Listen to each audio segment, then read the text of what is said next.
Dans le cadre de nos quatrièmes rencontres du Centre Sciences et Quêtes de Sens ici à Rabat, nous recevons l'économiste Aurélie Piette. Aurélie, bonjour. Bonjour Jean. Alors vous êtes une économiste indépendante.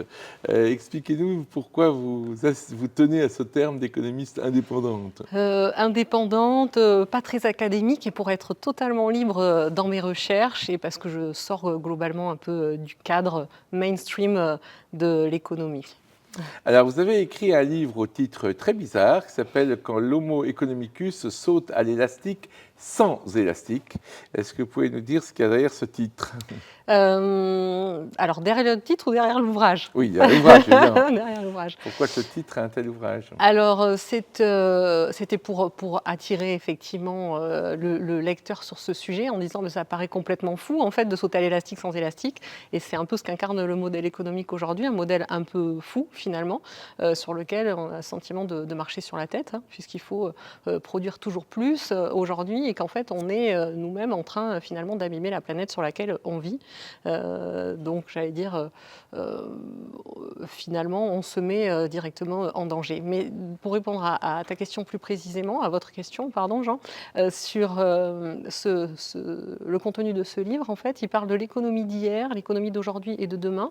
Et l'idée, c'était de vulgariser aussi pour que tout le monde s'approprie et comprenne ce qu'est l'économie finalement, la rendre accessible à tous, et puis qu'on puisse comprendre aussi donc d'où on part, où on est aujourd'hui, et puis vers quoi on va en fait demain. Alors justement, quels sont, selon vous, les nouveaux types d'économie et comment peuvent-elles succéder à l'économie actuelle? Parce que, vous savez, on y reviendra, mais qu'on dit que la fin du capitalisme est moins probable que la fin du monde.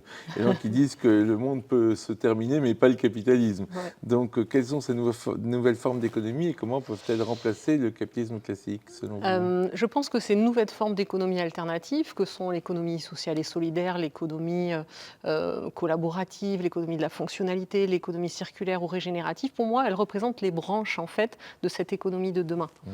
Mais c'est des branches qui vont constituer cette économie de demain, mais qui doit avoir un nouveau cap et pas le cap que l'on a aujourd'hui dans la priorité et finalement l'argent, l'accumulation de richesses. Aujourd'hui, les enjeux, c'est des enjeux de survie de l'humanité. Donc il faut impérativement que notre société, que notre économie change de cap et change de modèle et s'oriente vers le bien-être de la population dans le respect véritablement du vivant.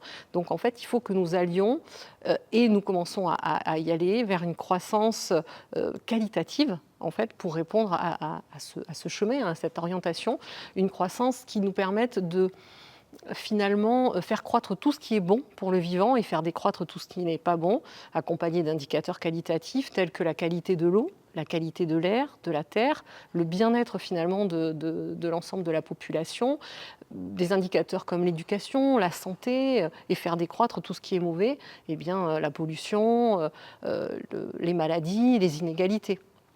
Alors, vous avez mentionné des choses assez différentes, parce que d'un côté, l'économie sociale et solidaire, c'est une économie qui, a priori, est hors marché, tandis que l'économie régénérative, c'est une économie qui, au contraire, peut bénéficier en quelque sorte des lois du marché, puisque le zéro déchet peut être rentable, puisque si tout déchet devient une ressource, évidemment, on aura intérêt à recycler, et dans un monde, comme vous l'avez dit, où les ressources peuvent se raréfier de plus en plus, le recyclage, au contraire, il y a une incitation économique à le faire. Donc, ma question, c'est comment vous voyez, il y a des incitations économiques dans certains domaines dont vous Oui. parlez, mais pas dans tous. Oui, je pense que c'est compatible. Et puis l'économie sociale et solidaire, on dit que c'est aussi une alternative au marché, à la notion de profit et à l'État.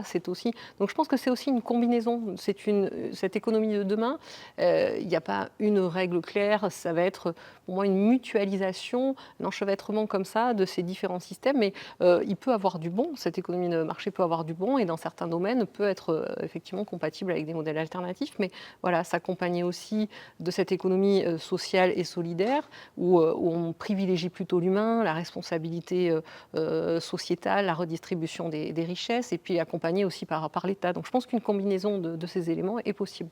Quand vous parlez compatible. d'accompagner par l'État, vous voyez quelque chose de dirigiste, de planifié parce que la transition est quand même très difficile dans des pays, je pense aux États-Unis, mais pas seulement, où il y a une économie, enfin, il y a une pression des actionnaires, etc., pour le marché, du genre, si vous êtes mauvais pendant quelques trimestres, vous êtes renvoyé. Donc voilà, même un chef d'entreprise qui voudrait faire quelque chose, là, il y a des indices différents. Par exemple, BlackRock, qui est pourtant un fonds d'investissement sans pitié, a dit récemment qu'il fallait investir dans des entreprises qui soient porteuses de sens parce que les jeunes veulent aller travailler dans ces entreprises et que donc les entreprises qui ne le seraient pas verraient les talents les déserter. Donc il y a des indications, mais est-ce que c'est d'abord sincère de la part de gens comme BlackRock et est-ce que vous ne pensez pas qu'il y a des freins très importants à ce genre de changement? Donc vous avez parlé de l'État, vous êtes étatiste, ou vous pensez qu'il y a une force des individus au contraire qui va le faire depuis la base ou comment?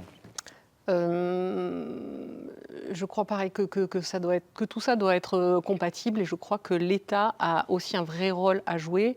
Il va y avoir, il faut qu'on prenne conscience qu'il va y avoir des contraintes et limites et qu'il va être indispensable de les mettre en place. Et ça va passer par certainement des réglementations, mais on sait qu'on a déjà atteint 6 des 9 limites planétaires pour nous maintenir dans un climat relativement stable pour notre survie. Et ça veut dire qu'il y a certaines limites comme les émissions de CO2, comme la quantité d'azote et de phosphate.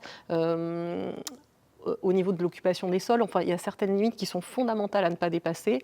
Et ça doit être important et ça doit être des limites qu'on doit à tout prix respecter si on veut effectivement un monde viable pour demain.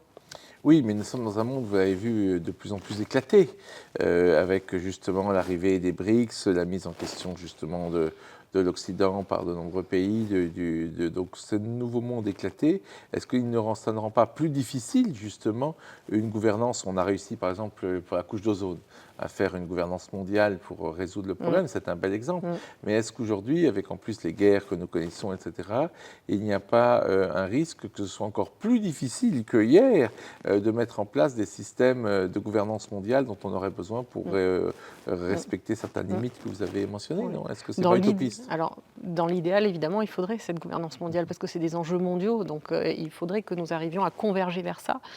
Dans l'idée, et peut-être caresser l'espoir aussi que l'Europe, pourquoi pas, mais d'autres continents puissent être moteurs de ça et montrer l'exemple en fait. Je pense que ça sera finalement peut-être un peu comme dans le monde entrepreneurial si, j'allais dire, des continents arrivent à déjà appliquer, à rentrer dans cette dynamique, embarquer avec elle finalement aussi le reste de la population. Mais je crois qu'après, pour répondre aussi à une deuxième question, ces changements-là, à mon avis, c'est à tous les niveaux qui vont se faire. C'est-à-dire que ça va être à la base, mais aussi tout en haut. Et c'est aussi cette convergence de tout ça.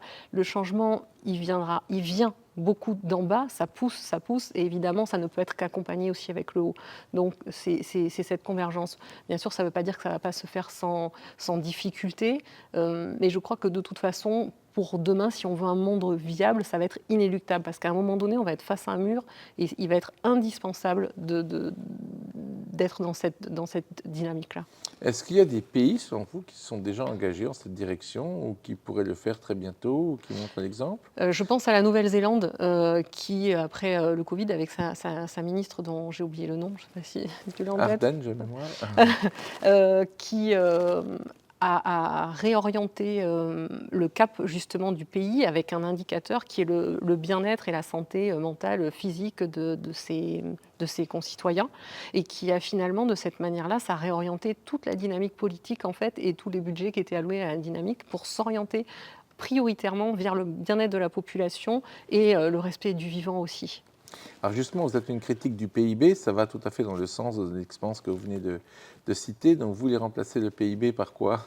Eh bien, comme je le citais tout à l'heure, par des indicateurs qualitatifs. Donc le PIB, le garder, il a aussi son intérêt, mais il doit impérativement déjà ne plus être le seul indicateur, et il doit être impérativement accompagné d'indicateurs qualitatifs, comme j'ai dit, sur des éléments fondamentaux, la qualité de l'eau, de l'air, de la terre, les émissions de CO2, la quantité d'azote et de phosphate, l'occupation des sols, sur les limites planétaires aussi. Vous êtes aussi le co-auteur d'un livre qui s'appelle 2 milliards de réenchanteurs. Est-ce que vous pouvez nous définir ce qu'est un réenchanteur, pour donner un peu d'optimisme?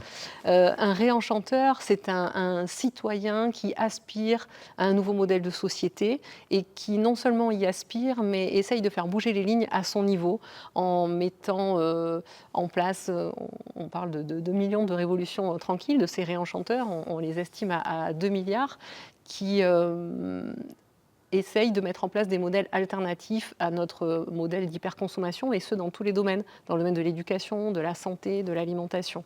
Donc ce sont ces acteurs-là. Très bien, je vous remercie. Merci.